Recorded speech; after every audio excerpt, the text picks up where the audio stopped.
following breaking news in Minneapolis, where city officials confirm a shooting occurred reportedly involving a federal ICE agent and a civilian this morning. You see the live pictures right there. Our Whitney Wild is there on the ground. Whitney, tell us what's happening right now. Dana, we're in the heart of Minneapolis. We're here on East 35th and Portland Avenue. And let me show you first, I'll show you who's on scene. That is Mayor Jacob Frey. He's the mayor of Minneapolis. To the side here on the left side of your screen, that is Police Chief Brian O'Hara. There is an enormous law enforcement presence here from multiple different jurisdictions. Our photographer is going to show you what the crowd looks like here, Dana. Mayor Frey is now leaving. I think you're probably starting to hear people yelling to him, but he is now leaving. He had spoken with some people on the edge of the crowd when he first arrived, according to a man who had video of it. He did not come back to the crowd. Now a crowd is following him down the street. But what you're looking at right now is the law enforcement response here. So you see Minneapolis Police, you see the Hennepin County Sheriff's Department. We've also seen the U.S. Marshals here. We've seen Customs and Border Patrol. But let me bring you up to speed with what we know.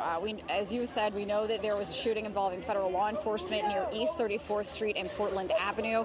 That was according to the city of Minneapolis. We do not yet know for sure what the extent of any injuries are or what prompted this. Minnesota Governor Tim Walz has weighed in, saying my public safety team is working to gather information on an ICE-related shooting this morning.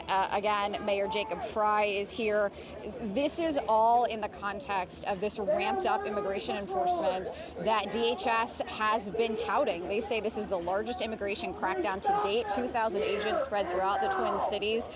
This has been going on for a couple of days now. We know that DHS Secretary Kristi Noem was here in the Minneapolis area yesterday. And what we see now is this real peak moment here where, based on our understanding, there was a shooting involving federal law enforcement here, and as Governor Tim Walz said, involving an ICE agent. We are learning to, trying to learn as much as we can. But let me just get you, another picture of the crowd here, because this is a city where these George Floyd riots are not far in the rearview mirror. And what I keep hearing from people in this area is they say, if you thought that was bad, this city is about to explode. And so the line that Minneapolis police are towing right now is to try to keep this calm and not inflame the crowd, because they do not want another major eruption. They cannot have a repeat of the George Floyd riots. And so right now what you're seeing is it is loud, Dana, but this is very controlled. We've seen a lot of flare-ups between the public and law enforcement in Chicago, for example. This is a very controlled scene, although it is noisy. Again, we're continuing to try to find out more about what happened, but Dana, that's the latest here.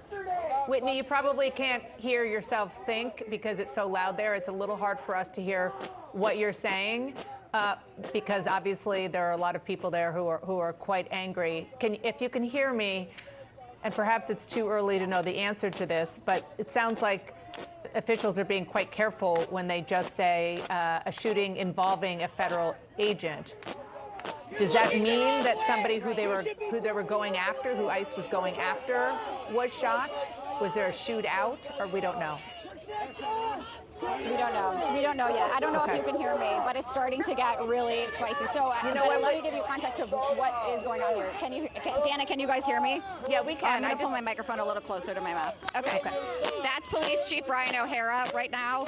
The crowd is really directing their frustration that direction at the moment. People here are really angry. We're hearing them yell at the Minneapolis Police Department. They don't feel like the Minneapolis Police Department is serving the Minneapolis voters, the Minneapolis taxpayers right now. And so right now what you're hearing is a lot of anger directed toward the local law enforcement here, even though they were not involved in this shooting, as far as we know, Dana. All right, Whitney, we're gonna let you go. Obviously, it is interesting that you're saying that their anger is towards local law enforcement.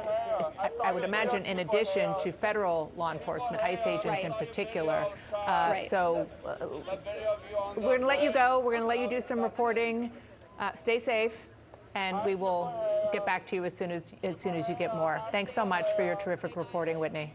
DHS has confirmed that an individual has died. The alleged perpetrator was hit and is deceased.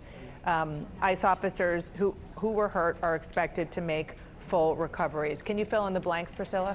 Yeah, Dana, let's set the scene here. So in Minneapolis right now, the Department of Homeland Security has surged thousands of agents. There are around 2,000 agents that have been deployed to the state of Minnesota, and there have been ongoing operations, especially in Minneapolis. So that is what has been ongoing in that city and in that area. And this morning, the Department of Homeland Security says that they were conducting what they call these targeted operations. That is to say that they went out to a location, they had a target in mind. Over the course of that operation, according to their statement, ICE officers and one of these violent rioters they're calling weaponized their vehicle. This is according to their statement. And they also go on to say attempting to run over our law enforcement officers. And they call this an act of domestic terrorism. And they say that is what prompted an ICE officer, who they said was fearing for their life, to fire these defensive shots. And this alleged perpetrator was hit and is deceased. This is according to the Department of Homeland Security. I have asked the Department of Homeland Security if this was a U.S. citizen because we do not know the status of this individual who was in this vehicle. Now, of course, we have seen in multiple cities that the actions of ICE as they carry out their operations has prompted protesters and rioters at some of these operations. But generally, I will say, Dana, in talking to my sources over the course of the morning, there are a lot of questions here about these defensive shots the Department of Homeland Security is talking about, because generally the policy for ICE officers to use to shoot would be if the subject poses, quote, an imminent threat of serious injury and or death. So there are a lot of questions here as to what prompted that defensive shot outside of the use of the vehicle. And it is these types of questions that would prompt also an internal investigation at the Department of Homeland Security, typically to try to get the answers as to what exactly unfolded here for there to be a fatal incident that includes Immigration and Customs Enforcement. And again, it is Immigration and Customs Enforcement that was involved here, according to DHS. Recall that there are multiple agencies that are on the ground doing these immigration enforcement operations, and even photos of the scene showed, at least after the fact, that it was both ICE on the ground as well as local police department and U.S. Border Patrol, which is similarly been deployed to Minneapolis to continue the operation. So we are still trying to seek more answers here, Dana, but at the outset, what we know is that there was an ICE-involved shooting, that there has been a fatality. We're trying to get what the status of that person was if they were a U.S. citizen, but of course against the backdrop of this massive immigration operation. Priscilla, thank you so much for that reporting. If you out there are wondering, like I am, what's going on with Whitney Wild in Minneapolis, she is fine. She's talking to some of the people there who are pretty exercised.